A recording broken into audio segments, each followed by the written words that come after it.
ఆంధ్రప్రదేశ్ నూతన తాత్కాలిక సచివాలయ నిర్మాణానికి శంకుస్థాపన జరిగింది. గుంటూరు జిల్లా తుళ్లూరు మండలం వెలగపూడిలో కార్యక్రమాన్ని లైవ్లో చూద్దాం. శాంతి శాంతి శాంతి.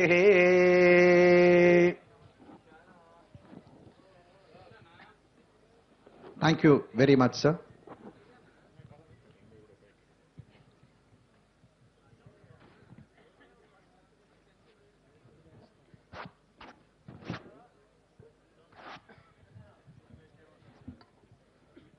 గౌరవ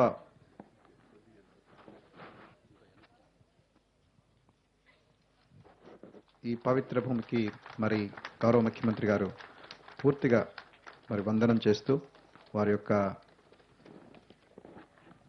కృతజ్ఞతను తెలియజేసుకుంటూ ఉన్నారు. Thank you sir. ఇప్పుడు మన ముఖ్యమంత్రి వర్యులు శ్రీ నారా చంద్రబాబు నాయుడు గారిని వారి సందేశం వలసిందిగా కోరుతూ ఉన్నాం.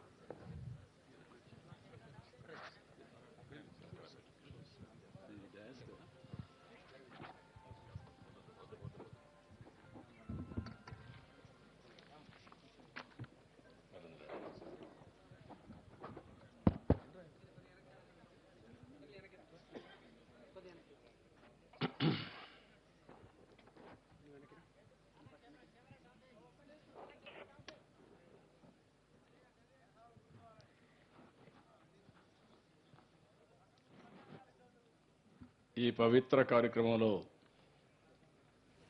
భాగస్వాములైనటువంటి అందరికీ మనస్ఫూర్తిగా నమస్కారాలు, అభినందనలు, శుభాభినందనలు. మొట్టమొదటిసారిగా ఇప్పుడే మీరు చూశారు, ఈ నేలకి మనస్ఫూర్తిగా నమస్కారాలు తెలియజేస్తున్నా. ఈ గాలికి మనస్ఫూర్తిగా నమస్కారాలు తెలియజేస్తున్నా. ఈ ఊరికి, ఈ ఊరి పక్కనే గలగల పారే కృష్ణమ్మకి మనస్ఫూర్తిగా నమస్కరిస్తున్నా. ఈ భూమినిచ్చి చరితార్థులైనటువంటి రైతన్నలందరికీ శిరస్సు వంచి పాదాభివందనం చేస్తున్నాను. ఈరోజు ఒక చరిత్ర. ఒక్కొక్కసారి కొన్ని బాధ్యతలు మనం కోరుకోం. కొన్ని బాధ్యతలు చరిత్రలో మన భుజస్కంధాలపైన పెట్టే పరిస్థితి వస్తుంది. ఆ రోజు మీరు ఒక్కసారి ఆలోచిస్తే, ఆంధ్రప్రదేశ్ రాష్ట్రం మొట్టమొదటి నుంచి కూడా అనేక విధాలుగా బ్రిటిష్ వారి పాలనలో ఉండడం, ఆ రోజు మెడ్రాస్ ప్రెసిడెన్సీకి ఆ రోజు బ్రిటిష్ పాలన రావడం, మనమంతా కూడా ప్రస్తుత చెన్నై కేంద్రంగా ఆ రోజు రాజధానిలో ఉండడం, భాగస్వాములు కావడం, ఆ తర్వాత తెలుగు వారందరూ కూడా ఒక రాజధాని కావాలి, లేకపోతే ఒక రాష్ట్రం కావాలి తెలుగు మాట్లాడే వాళ్ళకందరికని చెప్పి ఆ రోజు పొట్టి శ్రీరాములు గారు ఉద్యమం చేయడం, ఆయన చనిపోయిన తర్వాత ఆంధ్రప్రదేశ్ రాష్ట్రం రావడం, ఆంధ్ర రాష్ట్రం వచ్చిన తర్వాత మళ్ళీ అందరూ ఆలోచించి తెలుగు రాష్ట్రం ఒకటి రావాలి, భాషా ప్రయుక్త రాష్ట్రాలు రావాలని నాంది పలకడం, ఇవన్నీ కూడా చరిత్ర. ఆ తర్వాత హైదరాబాద్లో ఉండడం, అక్కడి నుంచి మళ్ళీ మనందరం అమరావతికి వచ్చి నూతన అధ్యాయానికి శ్రీకారం చుట్టాం. ఇవి చూసినప్పుడు ఈ భూమికి ఒక పవిత్రత ఉంది. ఇక్కడ ఆంధ్రప్రదేశ్ రాష్ట్రంలో ఉండే ప్రజలు కూడా చాలా, ఒక విధంగా చెప్పాలంటే క్రియేటివ్ పీపుల్ ఉన్నారు. దీనికి కూడా చూసినప్పుడు శాతవాహన రాజధానిగా ఘన చరిత్ర సృష్టించిన భూమి ఇది. మళ్ళీ అలాంటి పూర్వ వైభవానికి శ్రీకారం ఈరోజు చుడుతున్నామంటే ఇది ఒక చరిత్ర. నా జీవితంలో ఎప్పుడూ మరిచిపోలేని సంఘటన అని చెప్పి కూడా నేను మీకు తెలియజేస్తున్నా. అంతేకాకుండా ఈరోజు పవిత్రమైన కార్యక్రమంలో మీరు ఒకసారి చూస్తే, మన దేశంలోనే కాకుండా ప్రపంచంలో ఉండే అన్ని పవిత్రమైన దేవాలయాల దగ్గర నుంచి, మక్కా నుంచి జెరూసలం నుంచి వెంకటేశ్వర స్వామి ఎక్కడైతే మన కలియుగ దేవుడు ఉన్నాడో అక్కడి నుంచి మొత్తం కూడా ఒక పవిత్రమైనటువంటి మట్టిని పవిత్రమైన జలాలను తీసుకొచ్చి మన రాష్ట్రంలో అన్ని గ్రామాల్లో ప్రజలందరూ కూడా పవిత్రమైన మట్టిని నీటిని తీసుకుని జలాలను తీసుకుని పూజలు చేసి అందరి ఆశీస్సులతో ఆ రోజు మనం ఫౌండేషన్ వేసాం. ఆ రోజు నేను నా జీవితంలో ఒక్కసారి మీరు ఆలోచిస్తే కొన్ని నిర్ణయాలు దీంట్లో మనం చూసినప్పుడు రాష్ట్ర మంత్రి మండలి ఇది ఒక చరిత్ర కాబట్టి ఆ చరిత్ర సమయంలో ఒకసారి మనం నెమరు వేసుకోవాల్సిన అవసరం ఉంది.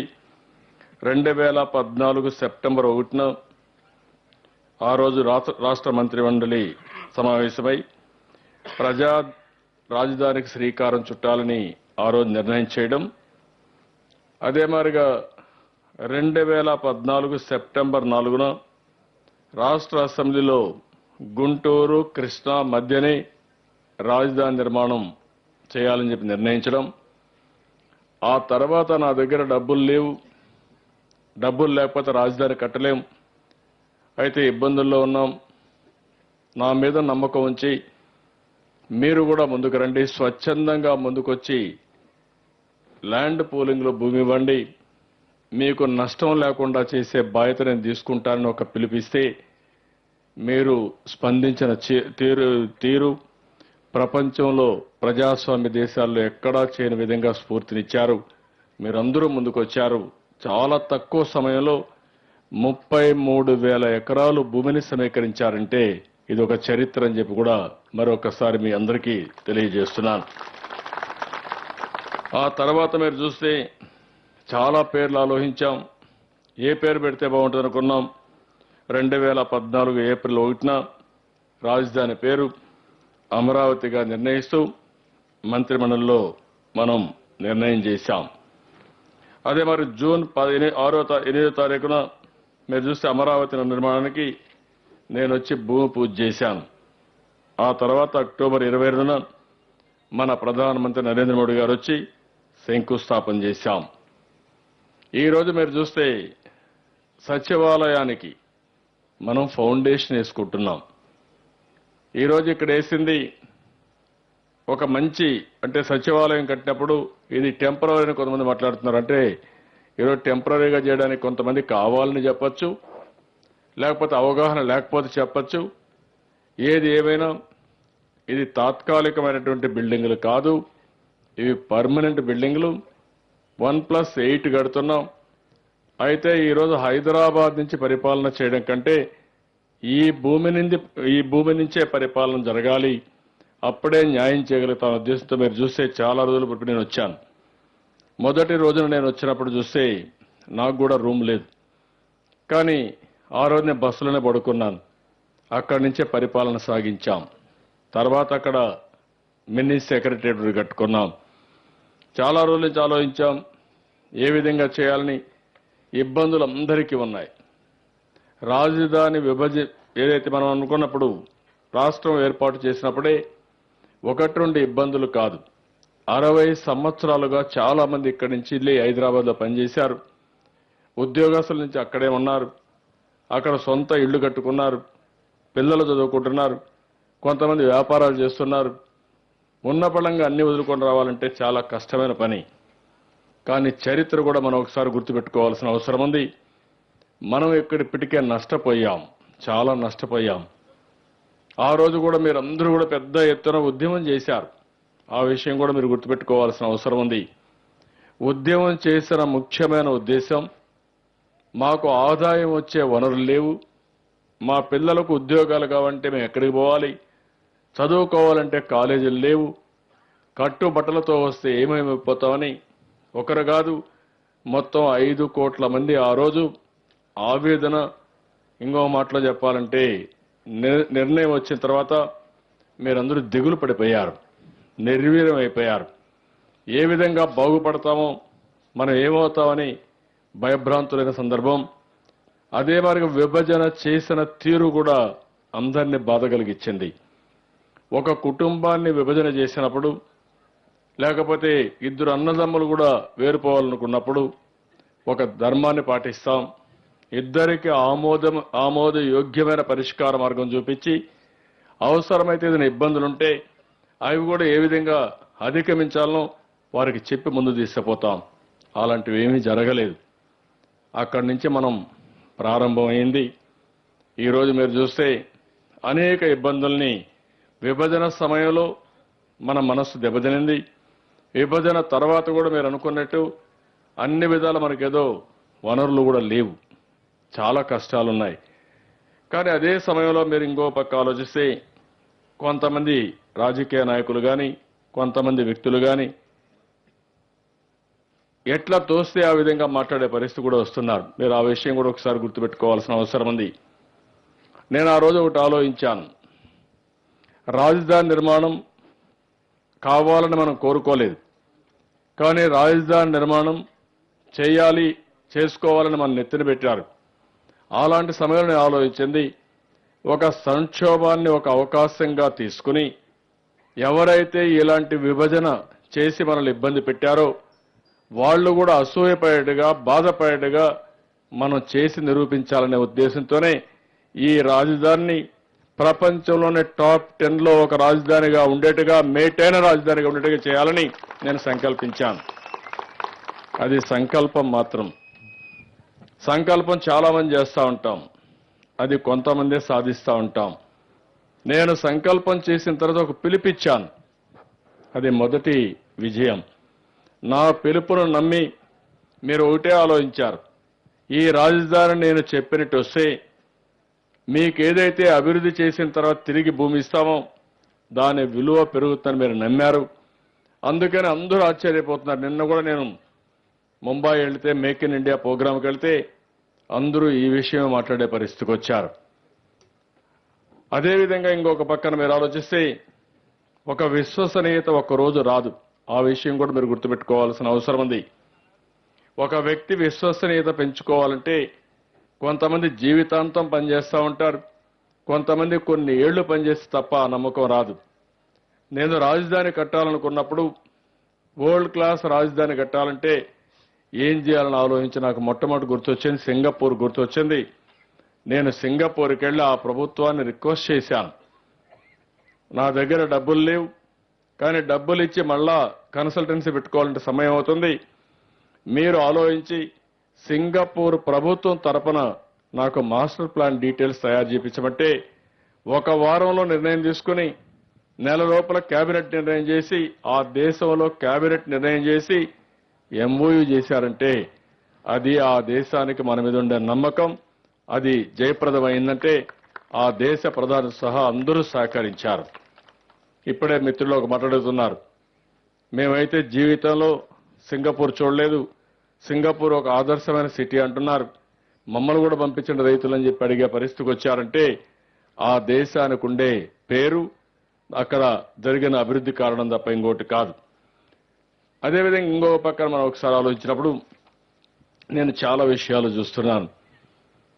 ఈరోజు ఈ రాష్ట్రంలో నేను ఒక విజన్ తీసుకున్నాను, మీరు గుర్తుపెట్టుకోవాల్సిన అవసరం ఉంది. పవిత్రమైన సమయంలో చెప్పాల్సిన అవసరం ఉంది. ఇవన్నీ నేను అవి చెప్పే మునుపు ఇక్కడ ఎంప్లాయీస్ని కూడా మనస్ఫూర్తిగా అభినందిస్తున్నా.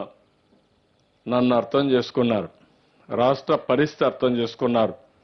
ఒక మాటలో చెప్పాలంటే విభజన చేసే ముందు ఎవరైనా వీరోచితంగా పోరాడారంటే వారికి నాయకత్వం ఇచ్చింది ఈ ఎన్జిఓసే ఇచ్చారు. ఆ రోజు వాళ్లే ముందుకు పోయి పోరాడారు, అన్యాయం జరుగుతుందని గళమిప్పారు. అలాంటి వారిని కూడా నేను ఒకటే కోరాను, మీ మీద కూడా ఒక బాధ్యత ఉంది, నా మీద బాధ్యత ఉంది, రాజకీయ పార్టీలపైన బాధ్యత ఉంది, మీపైన బాధ్యత ఉంది. ఈరోజు అందరం కలిసి పనిచేయాల్సిన అవసరం ఉంది. ఇబ్బందులు ఉంటాయి. మీరు కూడా రాజధాని ఇక్కడ సచివాలయం కడితే ఇమ్మీడియట్గా రమ్మని చెప్పి కోరాను. నేను చాలా సంతోషపడుతున్నా. వాళ్ళకి ఇబ్బందులు ఉన్నప్పుడు కూడా మేము కూడా వస్తాం, మీరు బిల్డింగ్ నిర్మాణం చేయండి, తప్పకుండా వస్తామని చెప్పి వారు ముందుకు వచ్చి చెప్పడం జరిగింది. దానిపైనే మనం ముందుకు పోతున్నాం. నేను 3-4 సార్లు అప్పీల్ కూడా చేశాను ఈ ప్రాంతంలో ఉండే ప్రజలందరికీ, మీరు తాత్కాలిక ప్రయోజనాల కోసం ఆలోచించద్దండి, శాశ్వత ప్రయోజనాల కోసం ఆలోచించండి. ఈ ప్రాంతం అభివృద్ధి అయితే ఆ అభివృద్ధిలో ఎక్కువ లాభం పొందేది మీరే పొందుతారు. ఇది ప్రపంచం మొత్తం జరిగిన విధానం. అదే మరి రెండోది, ఈ ప్రాంతం నుంచి పరిపాలన సుజావుగా జరిగి ఒక మంచి పాలన ఇవ్వగలిగితే ఈ రాష్ట్ర ప్రజానీకానికి అన్ని విధాల లాభం వస్తుంది. అందుకే నేను పదే పదే విజ్ఞప్తి చేసింది, ప్రతి ఒక్కరు కూడా చెప్పింది, చిన్న చిన్న విషయాలకు మీరు ఉదాహరణకు చూస్తే ఈరోజు ఎక్కడా లేనంత మంది ఇక్కడికి వస్తున్నారు. ఎక్కువ మంది వచ్చినప్పుడు ఆఫీస్ అకామిడేషన్ కావాలి, లేకపోతే టెంపరీగా ఉండడానికి ఇళ్లు కావాలి. అలాంటివి వచ్చినప్పుడు మీరు విపరీతంగా రెంట్లు పెంచేస్తే, బాడుగులు పెంచేస్తే, హైదరాబాద్ కంటే ఎక్కువ పెంచితే లేనిపోని సమస్యలు వస్తాయని కూడా నేను చెప్పాను. నన్ను మళ్లీ ఒకసారి ఈ శుభ సందర్భంగా విజ్ఞప్తి చేస్తున్నా, దగ్గర 15,000 మంది ఉద్యోగస్తులందరూ ఇక్కడికి వస్తున్నారు. అంటే 15,000 ఇళ్లు కావాలి తాత్కాలికంగా. తర్వాత ఇళ్లు కడతాం, అది వేరే విషయం. కానీ టెంపరీగా అయితే కావాలి. అలాంటివి వచ్చినప్పుడు మీరు కూడా మంచి మనసుతో ఆశీర్వదించి ఆదిత్యానికి మారు పేరుగా ఈ గుంటూరు, కృష్ణా 2 జిల్లాలు, విజయవాడ తయారు కావాల్సిన అవసరం ఉంది. నేను ఊరికే ఇమ్మని మిమ్మల్ని కోరడం లేదు, కానీ మీరు అబ్నార్మల్గా పెంచేస్తే మాత్రం వాళ్ళు కూడా బాధపడే పరిస్థితి వస్తుంది. ఆ విషయం మీరు గుర్తుపెట్టుకోవాల్సిందిగా మరొక్కసారి మిమ్మల్ని అందరినీ కోరుతున్నా. రెండో విషయం, మీరు ఒకసారి ఆలోచిస్తే ఇది ఒక ఉదాహరణ మాత్రం. మన దగ్గర ఆ రోజు మీరు చూస్తే 42% జనాభా ఉండే తెలంగాణకి ఆనాటి ఆదాయంలో 54% ఆదాయం వస్తుంది. అదే మరి 58% జనాభా ఉండే ఆంధ్రప్రదేశ్ రాష్ట్రానికి 46% ఆదాయం వచ్చింది. ఇది నేను చెప్పడం కాదు, ఆనాటి పాలకులు ఎస్టాబ్లిష్ చేశారు. గవర్నర్ పరిపాలనలో ఉంటూ మొత్తం 2 రాష్ట్రాలు బేరీ చేసుకుని ఏ విధంగా ఆర్థిక వనరులు ఉంటాయో ఒక ఎస్టిమేట్ తయారు చేశారు. ఆ తర్వాత ఇవన్నీ చూసిన తర్వాత ఒక కాన్స్టిట్యూషనల్ ఎంటిటీ సిఏజీ ఉంది.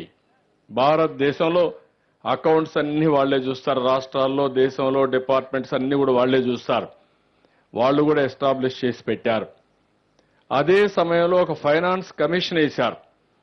కేంద్ర రాష్ట్ర రెంటికి మధ్య ఏ విధంగా ఆర్థిక వనరులు పంచుకోవాలనే విషయం పైన 5 సంవత్సరాలకు ఒకసారి ఫైనాన్స్ కమిషన్ వేస్తాం. ఆ ఫైనాన్స్ కమిషన్ మనకు వచ్చే వనరులన్నీ కూడా అర్థం చేసుకుని దానిపైన వాళ్ళు ఇచ్చిన రిపోర్ట్ మీరు చూస్తే రాబోయే 2019 అంటే 5 సంవత్సరాల తర్వాత కూడా ఆంధ్రప్రదేశ్కు లోటు బడ్జెట్ ఉంటుందని వాళ్ళు ఎస్టిమేట్ చేసే పరిస్థితి వచ్చింది. అంటే 2019 కూడా మనకు లోటు బడ్జెట్ ఉంటుంది. మన తర్వాత ఉండే రాష్ట్రాలు ఏవైనా ఉన్నాయంటే ఏ హిమాచల్ ప్రదేశో, జమ్మూ అండ్ కాశ్మీర్ లాంటి రాష్ట్రాలు తప్ప ఏ రాష్ట్రం లేదు. అంటే ఈ విషయాన్ని మనం అర్థం చేసుకున్నప్పుడు మనం ఎన్నో ఆర్థిక ఇబ్బందుల్లో ఉన్నాం. కానీ నాకు ఒక ధైర్యం, ఎందుకంటే మనందరం ఓసారి మనం చూస్తుంటాం, కొంతమంది వ్యక్తులు బాగా కష్టపడితే అనతి కాలంలో వాళ్ళు అనుకున్నది సాధిస్తారు. నేను అదే ఆలోచించాను. కష్టాలు తాత్కాలికం, కష్టపడడం నాకు అలవాటు. మీరు చూస్తూ ఉంటారు, నిద్ర లేసినప్పటి నుంచి పడుకునే వరకు మీకోసం పనిచేస్తున్నాను తప్ప నాకు ఎలాంటి స్వార్థం లేదు, నాకు చేయవలసిన కూడా ఏమీ లేదు. నిన్న ఒక్కరోజు మీరు ఉదాహరణ చూస్తే, నేను ఒక సిస్కో చైర్మన్ జాన్ ఛాంబర్స్ ఉంటే, అతని సిస్కో కంపెనీ ఇక్కడ విశాఖపట్నంలో పెట్టాలంటే నేను ఆల్ ది వే ఢిల్లీకి వెళ్ళి ఆయన కలిసి ఆయన రిక్వెస్ట్ చేశాను. అక్కడి నుంచి మళ్ళా బాంబేకి వెళ్ళి మేక్ ఇన్ ఇండియా ప్రోగ్రాం ఉంటే అక్కడ పెట్టుబడుల కోసం ప్రయత్నం చేశాను. ఏ అవకాశాన్ని నేను వదులుకోకుండా ప్రతి ఒక్క అవకాశాన్ని ఉపయోగించుకుంటూ ఏ విధంగా మన రాష్ట్రానికి న్యాయం చేయాలో చేస్తూ పోతున్నాం. మొన్నే మీరు విశాఖపట్నంలో చూశారు, 1 సంవత్సరం కంటే ముందు విశాఖపట్నంలో ఉదుహుదు వచ్చింది, కళ విహీనమైపోయింది. దగ్గర 50,000 కోట్ల నుంచి 60,000 కోట్ల రూపాయల నష్టం వచ్చిందని ఆ రోజు ఎస్టిమేట్ చేసే పరిస్థితికి వచ్చాం. 8 రోజుల్లో నార్మల్స్ తీసుకొచ్చాం. సంవత్సరం లోపలనే మళ్లీ ఆ సిటీని అన్ని విధాలు ఆదుకొని ఈ రోజు మీరు చూస్తే ఇన్వెస్టర్స్ మీట్ పెడితే 4,70,000 కోట్ల రూపాయలు పెట్టుబడులు పెట్టడానికి మొత్తం కంపెనీని మన రాష్ట్రానికి వచ్చాయంటే అదే ఆ రోజు మనం చూపించిన చొరవ. ఇటీవలే మీరు ఇంకొక విషయం గుర్తుపెట్టుకోవాల్సిన అవసరం ఉంది. మొన్నే 50 దేశాలకు సంబంధించి ప్రపంచంలో ఉండే అన్ని దేశాలు కూడా ముఖ్యమైన దేశాలు నేవీ ఇంటర్నేషనల్ ఫ్లీట్ ఇక్కడ పెట్టాం.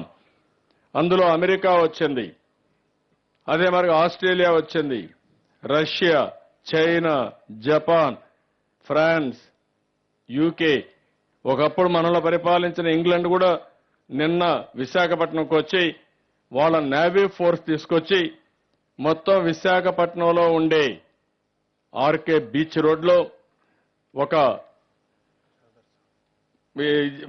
మార్చ్ ఫాస్ట్ చేసి మన ప్రధానమంత్రికి సెల్యూట్ చేశారంటే 50 దేశాలు సెల్యూట్ చేశాయంటే అది మన యొక్క శక్తి అని చెప్పి కూడా నేను మీకు తెలియజేస్తున్నా. ఒకప్పుడు వేరే దేశాలు ఇక్కడికి వస్తాయని ఆలోచించేవాళ్ళం. అలాంటిది పోయి ప్రపంచంలో ఉండే అగ్ర దేశాలు కూడా ఇక్కడికి వచ్చి మన భూమి మీద మన ప్రధానమంత్రికి సెల్యూట్ చేశారంటే అది మనం తీసుకున్న చొరవ, దానివల్ల వచ్చిన ఫలితం అని చెప్పి కూడా నేను మీకు తెలియజేస్తున్నా. అయితే ఇలాంటి సందర్భాలు ఉన్నాయి. ఎందుకు ఈ అవకాశాలు నేను ఉపయోగించుకుంటున్నానంటే ప్రతి ఒక్క అవకాశాన్ని ఉపయోగించుకుని ఈ రాష్ట్రాన్ని అభివృద్ధి చేయాలి, మన పిల్లలకు ఉద్యోగాలు రావాలి. ఈరోజు ఇక్కడ రాజధాని గురించి చాలా మంది మాట్లాడుతున్నారు. నేను ఒకటే చెప్తున్నా, ఈరోజు తెలంగాణ ఉంది, హైదరాబాద్ లేకపోతే తెలంగాణ ఏముంటుందో ఒక్కసారి మీరు ఆలోచించుకోవాల్సిన అవసరం ఉంది. ఆ రోజు నేను దూరదృష్టితో ఆలోచించాను, ఒక విజన్ తయారు చేసుకున్నాను. ఆ రోజు ఏ ఇండస్ట్రీస్ వస్తాయో ఆలోచించిన తర్వాత మొట్టమొదటిసారిగా హైటెక్ సిటీ కట్టి అక్కడి నుంచి అల్టిమేట్ గా సైబరాబాద్ నగర నిర్మాణం చేస్తూ కడాన బిల్ క్లింటన్ లాంటి వ్యక్తి హైదరాబాద్కు వచ్చి మనం చేసిన అభివృద్ధి చూశారంటే అది ఆ రోజు మనం చూపించిన చొరవ, దూరదృష్టి అని చెప్పి కూడా నేను మీకు తెలియజేసుకుంటున్నా.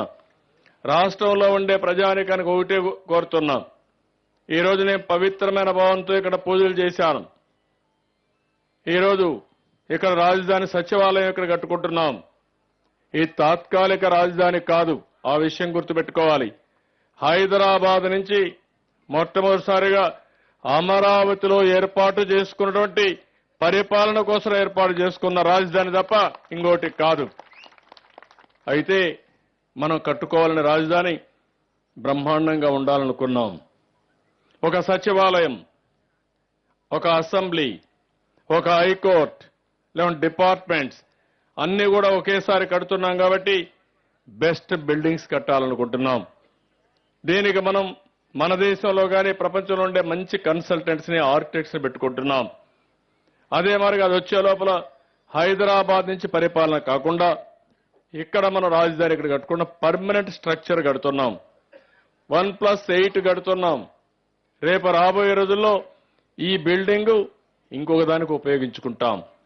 అది కమర్షియల్ కావచ్చు, ఆఫీసు కావచ్చు. మళ్ళా ఇది ఒక చరిత్ర. ఈ రాజధాని పలాని సంవత్సరం పలాని రోజున ప్రారంభించారని భావితరాలు కూడా ఆ బిల్డింగ్ చూసే విధంగా ప్రపంచంలో ఎవరైనా ఇక్కడికి వస్తే ఈ యొక్క వెలగపొడికొచ్చి ఇక్కడ ఈ రాజధాని తాత్కాలిక రాజధాని ఆ రోజు కట్టారు, ఆ తర్వాత ఇక్కడి నుంచి పర్మనెంట్ రాజధానికి వెళ్లారని ప్రతి ఒక్కరు చూసే విధంగా ఒక మాన్యుమెంట్ కింద తయారు చేసుకోవాలని చెప్పి మనం ముందుకు పోతున్నాం. అలాంటి చేస్తే కొంతమందిని మీరు చూస్తున్నారు, కొంతమంది భరించలేకపోతున్నారు. నాకు అర్థం కావడం లేదు. సహకరిస్తే సహకరించండి, సహకరించే మనస్సు లేకపోతే దండం పెట్టి చెప్తున్నా, అనవసరంగా విమర్శలు మాని మీరు గమ్మునుండండి. రాష్ట్రం ఇబ్బందుల్లో ఉంది. ఇబ్బందుల్లో ఉండే రాష్ట్రాన్ని అన్ని విధాలా అభివృద్ధి చేయాల్సిన బాధ్యత నా పైనుంది. మీరు కూడా ఈ శుభ సందర్భంగా ఒకటి ఆలోచించుకోవాల్సిన అవసరం ఉంది. నేను రాజధాని ఇక్కడ కడతానంటే, అమరావతి ఇక్కడ కడతామంటే ఒక్క సూచన కూడా ఇవ్వకుండా దానికి కూడా అపోజ్ చేయడం. కొంతమంది అయితే రాజధాని కడితే ప్రపంచం మొత్తం వచ్చి మనల్ని ఆశీర్వదిస్తే మన రాష్ట్రంలో ఉండే నాయకులు మాత్రం దీనికి కూడా రాకుండా పోయారంటే వాళ్ళ మనసులో ఎంత బాధ ఉందో ఇది జరుగుతూ ఉంటే మీరు ఒకసారి అర్థం చేసుకోవాల్సిన అవసరం ఉంది. పోలవరం ప్రాజెక్టు ఉంది. పోలవరం ప్రాజెక్టు మన రాష్ట్రానికి జీవనాడి. అందరూ ఒకటి అంటున్నారు, అమరావతి ఏ రోజైతే పేరు పెట్టామో, రాజధాని నిర్మాణం ఇక్కడ ప్రారంభించామో అప్పటి నుంచి ఈ ప్రాంతం యొక్క దశ తిరిగింది. ఆంధ్రప్రదేశ్లో అన్ని పనులు అవుతాయనే నమ్మకం మన ప్రజానికానికి వచ్చింది. 5 నెలల 20 రోజుల్లో పట్టసీమ ద్వారా గోదావరి నీళ్లు కృష్ణాకు తీసుకొచ్చామంటే అది ఒక చరిత్ర అని చెప్పి కూడా నేను మీకు తెలియజేస్తున్నా. ఎన్నో సంవత్సరాల నుంచి ఆలోచించారు, కానీ జరగలేదు. అలాంటిది కలిపాం. నేను ఇది తీసుకొచ్చి ఇక్కడ ఈ నీళ్లు ఇచ్చి పై భాగంలో శ్రీశైలం నుంచి నీళ్లు డ్రా చేసి ఇక్కడ ఏవైతే వాడుకుంటున్నామో ఈ నీళ్లు తీసుకుని రాయలసీమను సస్యశ్యామలం చేయాలి, కరువు ప్రాంతాలను ఆదుకోవాలంటే దానికి రకరకాలుగా మాట్లాడే పరిస్థితికి వస్తున్నారు. ఎందుకు ఈరోజు మాట్లాడుతున్నానంటే నేను రాజకీయ విమర్శ కాదు, జాతి మొత్తం ఆలోచించుకోవాల్సిన అవసరం ఉంది. ఇప్పుడే బుద్ధప్రసాద్ గారు ఒక మాట చెప్పారు, ఓసారి మనసు ఆవేదనకు గురవుతుంది. ఈరోజు మనం సంక్షేమ కార్యక్రమాలు చేశాం, అభివృద్ధి కార్యక్రమాలతో ముందుకు పోతున్నాం, ప్రజల సహకారంతో ఇలాంటి పవిత్రమైన కార్యక్రమాలకు నాంది పలికాం.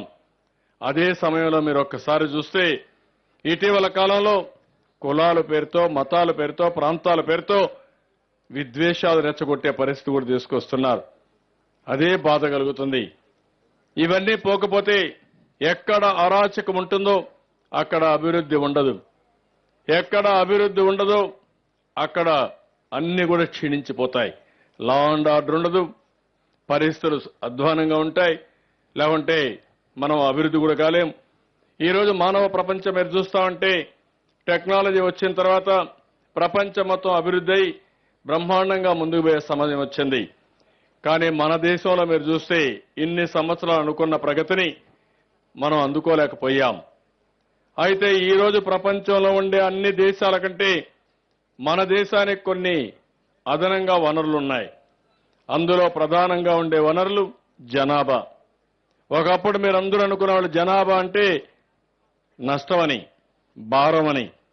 ఈరోజు జనాభా అనేది ఒక లాభంగా తయారైంది.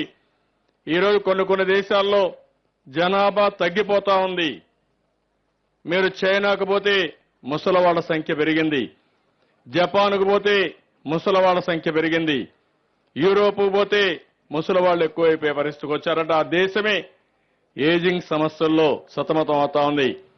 కానీ ఈరోజు ప్రపంచాన్ని శాసించే శక్తి ఉండే ఏకైక దేశం, యువత ఎక్కువ ఉండే దేశం, 65% 30 సంవత్సరాల కంటే తక్కువ వయసు ఉన్నారంటే దీనికంటే మించిన వనరులు ఎక్కడ లేవని చెప్పి కూడా నేను మీకు తెలియజేస్తున్నా. ఇవి చూసిన తర్వాత నేను ఒక విజన్ తయారు చేశాను. మనకు 974 కిలోమీటర్ల తీర ప్రాంతం ఉంది, ఏ రాష్ట్రానికి లేదు. సింగపూర్ ఒక పోర్టుతో అగ్రదేశంగా తయారయ్యారు. ఎడారి ప్రాంతమైనటువంటి దుబాయ్ మీరు చూస్తే ఈరోజు ఒక స్వర్గంగా తయారు చేసుకునే పరిస్థితి వచ్చారు. అలాంటిది 15-20 పోర్టులు వస్తాయంటే మనం సక్రమంగా ఉపయోగించుకుంటే బ్రహ్మాండమైన అభివృద్ధి జరిగే అవకాశం ఉంటుంది. అదే మరి నీళ్లని కూడా నదులు అనుసంధానం చేసి ఏదైతే వర్షపు నీరుని భూగర్భ జలాలుగా మార్చుకుంటే బ్రహ్మాండమైన సౌకర్యం వచ్చే పరిస్థితి వస్తుంది. ఈ రోజు నేను ఆలోచించేది ఈ పరిపాలన ఇక్కడి నుంచి జరగాలి. రేపటి నుంచి ఈ భూమి మనల్ని ఆశీర్వదించాలి. ఇక్కడుండే వ్యక్తులు కూడా అందరూ సహకరించాలి. మన సమస్యలు తీర్చడమే కాదు, నేను చాలా స్పష్టంగా పెట్టాను. 2022కి భారతదేశంలో 3 అగ్ర రాష్ట్రాల్లో ఆంధ్రప్రదేశ్ ఒకటి ఉంటుంది. నాకు అనుమానం లేదు, ఇది జరుగుతుంది, జరిపిస్తాం. 2029కి భారతదేశంలో నెంబర్ 1 స్టేట్ గా మనం తయారవుతాం.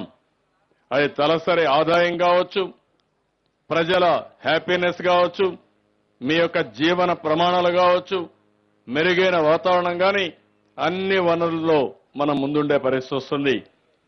2050కి ప్రపంచంలోని ఒక అత్యున్నతమైనటువంటి రాష్ట్రంగా ఆంధ్రప్రదేశ్ని తయారు చేయాలనేది నా ఆలోచన. దానికోసమే కార్యక్రమాలకు శ్రీకారం చుట్టాం.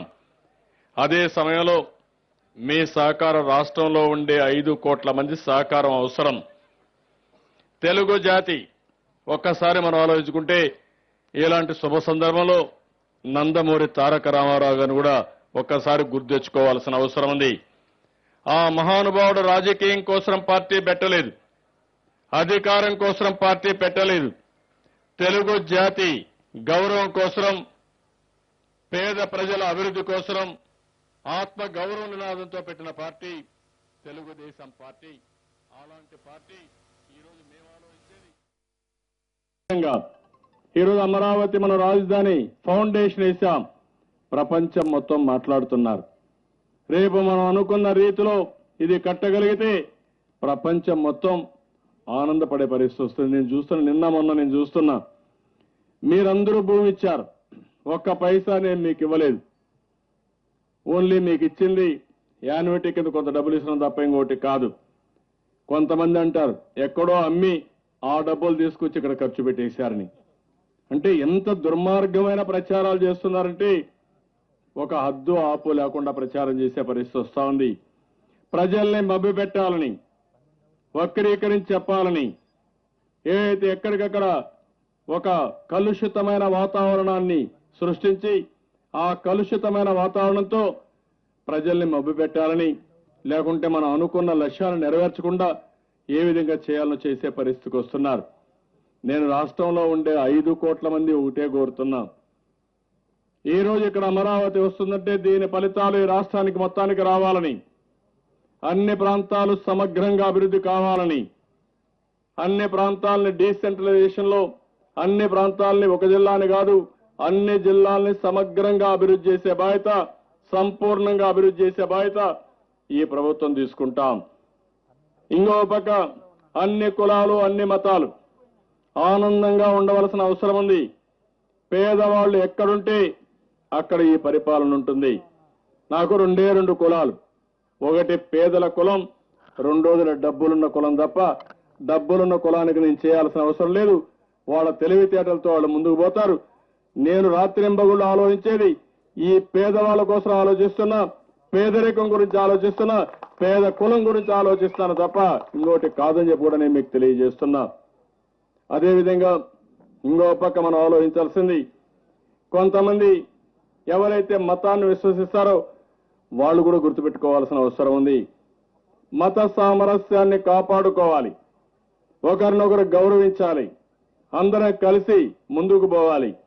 అలాంటి మంచి సాంప్రదాయాలతో ముందుకు పోతే ఎప్పుడూ మనం ఆనందంగా ఉంటాం. ఈ ప్రాంతం కూడా సుభిక్షంగా ఉంటుంది. ఈ ప్రాంతాల్లో ఇబ్బందులు ఉండవు.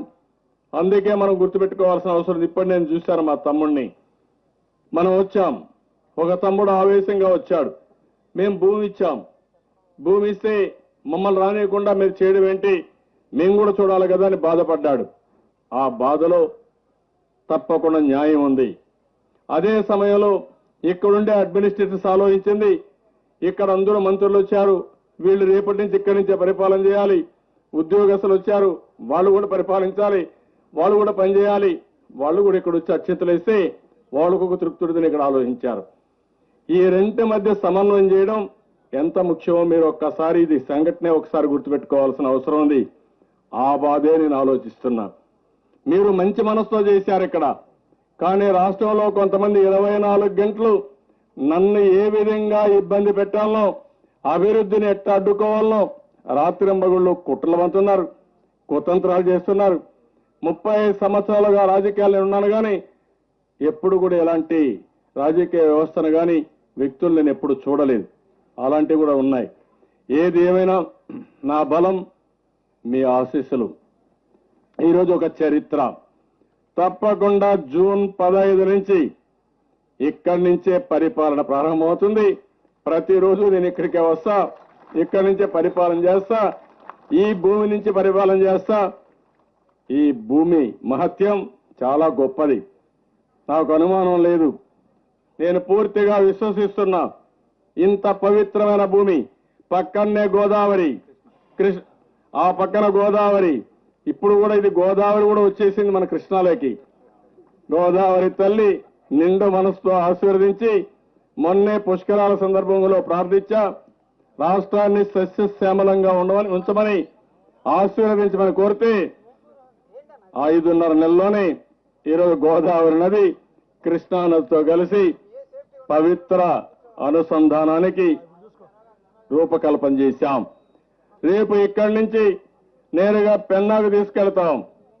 అదే మరి రాష్ట్రాన్ని సస్యశ్యామలం చేస్తాం. అన్ని ప్రాంతాల్లో సుదీర్ఘ ప్రాంతాలు మనకు దూరంగా ఉండేది ఏ కర్నూలు, అనంతపురం, అన్నిటికంటే చిత్తూరు, ఇంకో పక్క శ్రీకాకుళం ఉంది. ఇవన్నీ కూడా అనుసంధానం చేసుకోవాలంటే ఏం చేయాలో అన్ని ఆలోచిస్తున్నాం. నేను మళ్లీ రాష్ట్రంలో ఉండే ప్రజలందరినీ కోరుతున్నాను, ఇది మనందరికీ దేవాలయం లాంటిది. సచివాలయం భావి తరాల యొక్క భవిష్యత్తు నిర్ణయించేది. మన సమస్యల పరిష్కార వేదిక. ఒక పవిత్రమైనటువంటి సచివాలయానికి ఈరోజు మనందరం కూడా నాంది పలికాం. 4 నెలల్లో పూర్తి చేస్తాం. ఇక్కడి నుంచే పని ప్రారంభిస్తాం. ఇక్కడి నుంచి సెక్రటరియట్ పర్మనెంట్ కట్టినప్పుడు ఒక 4-5 గంటలు ఇక్కడ కూర్చొని పరిపాలించే దినానికి 1 గంట పోయి అన్ని బిల్డింగ్లు ఎట్లా వస్తున్నాయి చూసుకోవడం, రాష్ట్రంలో అన్ని ప్రాంతాలకు కూడా వెళ్ళినప్పుడు ఏ విధంగా అనుసంధానం చేయాలి, ఈ ఫలితాలు రాష్ట్రానికి మొత్తానికి ఏ విధంగా అందుబాటులో ఉండాలో చేయడం కోసం ముందుకు పోతాం. ఓసారి మంచికి ఎప్పుడూ ప్రాధాన్యత ఉంటుంది, తాత్కాలికంగా ఇబ్బందులు ఉంటాయి. మొన్నే ఈ గ్రామం నుంచి అనుకుంటాను, స్వరాజ్యం అనే ఒక మహిళ నేరుకొండ దగ్గర నుంచి ఆవిడ వచ్చి 1 కోటి రూపాయలు రాజధానికి విరాళంగా ఇచ్చిందంటే ఆవిడ ఒకటే మాట చెప్పింది, నీ కష్టాన్ని చూస్తున్నా, నువ్వు పడే తపన ఎప్పటికప్పుడు టీవీలో చూస్తున్నా, ఇవి రెండూ చూసిన తర్వాత నాకు అనిపిస్తుంది నా దగ్గర ఆస్తుంటే లాభం లేదు, నీలాంటి వ్యక్తికి ఇస్తే ఈ రాష్ట్రానికి ఉపయోగపడుతుందని ఒక మహిళ హాస్పిటల్ నుంచి నేరుగా వచ్చి 1 కోటి రూపాయలు విరాళం ఇచ్చిందంటే ఇది చరిత్ర అని చెప్పి కూడా నేను మీకు తెలియజేస్తున్నా. అంత మనసుండే ప్రజలున్నారు. అదే మరి అలాంటి వ్యక్తులు అన్ని విధాలా సహకరించే పరిస్థితి వస్తూ ఉంది. కాబట్టి నేను కూడా మిమ్మల్ని అందరినీ కోరేది, ఆంధ్రప్రదేశ్ రాష్ట్రాన్ని అన్ని విధాలా అభివృద్ధి చేయాలంటే మన ఆలోచన విధానంలో కూడా మార్పు రావాలి.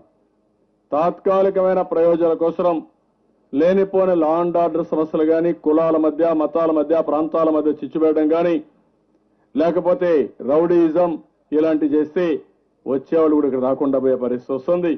ఆ విషయాన్ని కూడా మీరు గుర్తుపెట్టుకుని మంచిని ప్రోత్సహించండి. మంచిని ప్రోత్సహిస్తే ఆ మంచే మనల్ని కాపాడుతుంది. అదే మరి ప్రభుత్వం అన్ని విధాల మీకు అండగా ఉంటాం. ఇక్కడ రాజధాని ప్రాంతంలో ఉండే రైతాంగానికి మొత్తానికి విజ్ఞప్తి చేస్తున్నా, నేను ఆ రోజు ఏ మాట అయితే చెప్పానో ఆ మాటకు కట్టుబడి ఉన్నా. మీ భవిష్యత్తు అన్ని విధాలా బాగుండేట్టుగా చూడడం నా బాధ్యత, తప్పకుండా చేస్తానని చెప్పి మరొక్కసారి తెలియజేసుకుంటూ, ఈరోజు ఈ ప్రాంతంలో చాలా మంది ఎక్కడెక్కడికో వెళ్ళారు. మీరు గుర్తుపెట్టుకోవాలి ఆ విషయం. హైదరాబాద్కి వెళ్ళారు, బెంగళూరుకి వెళ్ళారు, చెన్నైకి వెళ్ళారు, అమెరికాకి వెళ్ళారు, ఆస్ట్రేలియాకి వెళ్ళారు, చాలా దేశాలకు వెళ్ళారు. అలాంటి పరిస్థితి మనం చూస్తున్నాం. కానీ ఈరోజు ప్రపంచం మొత్తం ఇక్కడికి వచ్చే పరిస్థితి వస్తుంది. ప్రపంచం మొత్తం ఇక్కడికి వస్తుందంటే మీలో అలాంటి ఆలోచన రావాల్సిన అవసరం ఉంది. మీరు కూడా ఒక ఆతిథ్యానికి నాంది పలకాలి, మంచికి మారుపేరుగా ఉండాలి. ఇప్పుడే వేణుగోపాల్ రెడ్డి గారు చెప్పిన, ఒకప్పుడు చిన్నప్పుడు మనం ఆ అంటే అమ్మాను చదువుకున్నాం, ఆ అంటే ఈరోజు అమరావతి అని చదువుకోవాల్సిన రోజు, ఆంధ్రప్రదేశ్ అని పిలవాల్సిన రోజు ఇది. ఆ పేట్రియాటిక్ ఫీలింగ్ రావాలి. ఈ రాష్ట్రం నాది, ఈ సమాజం నాది, ఈ రాష్ట్రం బాగుంటే బాగుపడేది, లబ్ధి పొందేది నేనే పొందుతాననే ఆలోచన రావాలి. అందుకే నేను చాలాసార్లు చెప్పింది, మీరు ఒకసారి చూడండి. ఫస్ట్ టైం ఏ జిల్లాలో ఏ టౌన్లు ఉన్నాయి, ఏ టౌన్లు ఏ విధంగా అభివృద్ధి అవుతున్నాయి, గ్రామాలు ఎట్టున్నాయి, ఏ విధంగా అభివృద్ధి అవుతున్నాయి, ఇంకో పక్క ఏ ప్రాంతంలో ఎలాంటి వనరులు ఉన్నాయి, ఆ వనరులు ఉపయోగించుకుని ఆదాయాన్ని ఏ విధంగా పెంచాలి, అందరితో సమానంగా ఆదాయాన్ని పెంచడానికి. రేపు ఈ ప్రాంతంలో కొంతమందికి మంచి భూమి ఉంటే ఆదాయం వస్తుంది, వరి పంట వేస్తే. అదే రాయలసీమలో నీళ్లు ఇస్తే, హార్టికల్చర్ పంటలు వేస్తే ఇక్కడ కంటే ఎక్కువ ఆదాయం వచ్చే అవకాశం ఉంటుంది. ఇక్కడ పండ్ల తోటలు వేసిన రైతాంగం చాలా మంది ఉన్నారు. అలాంటి కార్యక్రమానికి నాంది పలుకుతున్నాం. అందరి ఆదాయం పెంచాలని, జీవన ప్రమాణాలు పెరగాలని, మెరుగైనటువంటి వైద్యం, ఆరోగ్యం అన్ని ఇవ్వాలని ఇలాంటి మంచి కార్యక్రమాల కోసం నాంది పలుకుతున్నాం. దయచేసి ఈరోజు మళ్ళా ఒకసారి అందరినీ కోరుతున్నాం, రాష్ట్ర ప్రజలందరికీ మనస్ఫూర్తిగా అభ్యర్థిస్తున్నా. మీరు ఆలోచించండి. ప్రతిరోజు నేను చూస్తున్నా కొంతమంది నాయకులకు పని లేకుండా, వీళ్ళు అధికారం ఉన్నప్పుడు ఏ పని చేయకుండా నేను వచ్చి దగ్గర 20 నెలలు మాత్రం అయింది. 20 నెలల్లోనే ఏదో అన్యాయం జరిగిపోయిందని లేనిపోని సమస్యలు క్రియేట్ చేసి అసలు అభివృద్ధిని అడ్డుకునే పరిస్థితి వస్తా ఉంది. కాబట్టి అందరినీ కోరేది, ఏ ప్రాంతాన్ని విస్మరించడం, ఏ ప్రాంతాన్నే కాకుండా ఏ వర్గాన్ని విస్మరించడం. నేను చెప్పినట్టు వెనుకబడిన ప్రాంతాలే నా అభివృద్ధి, పేదవాళ్లే నా యొక్క అజెండా. తప్పకుండా ఇవి చేస్తాం. దానికి ఈ నేల తల్లి నిండు మనసుతో ఆశీర్వదించమని మరొక్కసారి కోరుకుంటూ, ప్రార్థిస్తూ, సహకరించమని రాష్ట్ర ప్రజానికాన్ని కోరుకుంటూ మీ అందరి దగ్గర సెలవు తీసుకుంటున్నాను. అందరికీ నమస్కారాలు. జై హింద్, జై జన్మ.